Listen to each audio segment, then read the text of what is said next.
Hi and welcome to this second video of sorting out this Audi.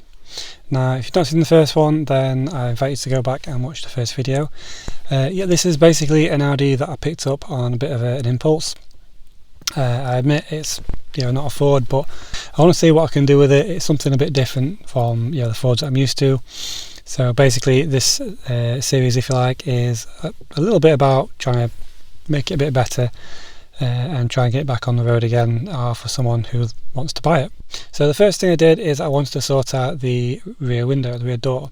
Now you may have seen in the last video I did put some tape over it because it wasn't shutting properly.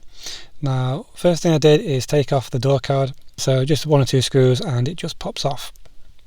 So with that off, I can clearly see all the workings inside. So what I found is the top frame, you can adjust it, so there's some screws at the top. Then I can just undo those, adjust it a little bit and try and get the door to sit properly.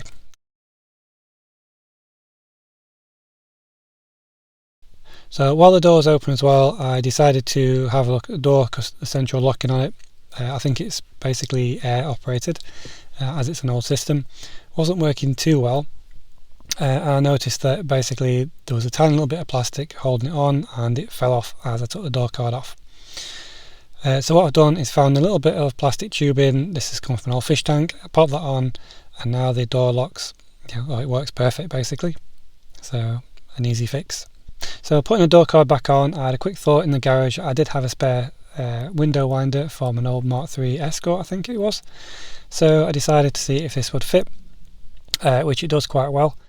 So I'm sure any Audi enthusiasts at the moment that are watching this will be quite shocked at the fact that this Audi is now having a Ford part stuck on it. But it does kind of go quite well, so I'm just going to leave it on there, and plus the window works great as well. So you need to open the window as a bare minimum really, so it'll do for now. So the next thing was to have a look at the rear wheel. Now if you can't remember, this wheel was basically seized on a little bit. It did turn, but it was pretty, it didn't turn freely.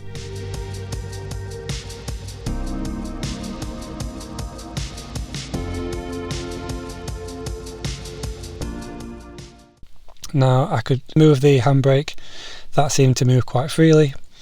I did spray some lubricant on it to make sure the workings still work okay.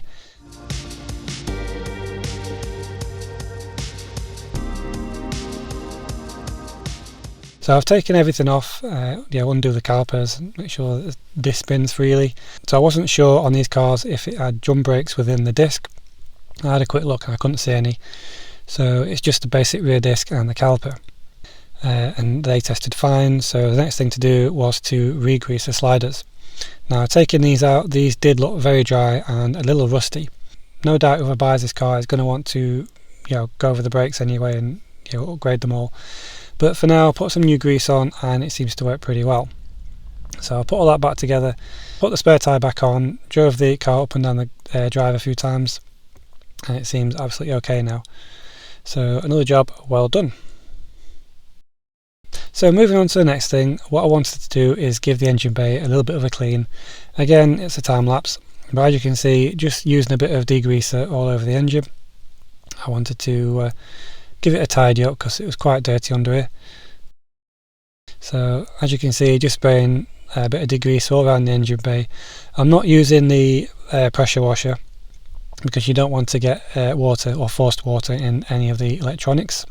So you can see that I put a bag and a microfiber just over the important bits, that being the alternator and the points. Again, don't really want to get those. I mean, they are okay to get a splash of water on, the engine's designed to do that, but as I say, you don't want forced water being put in there basically. So that's why I'm using the hose pipe. As I say, it's not going to make as good a job, but it just cleans things up a little better.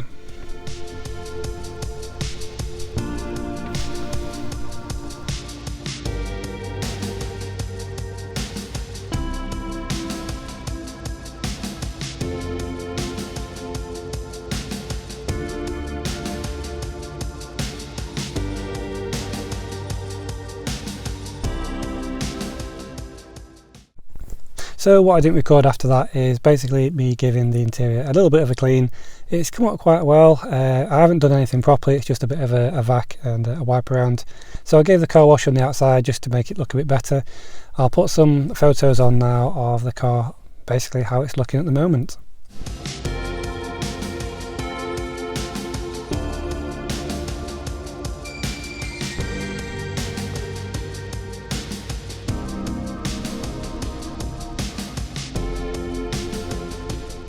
So that's it. I'll say it's just a quick video, a bit of an update.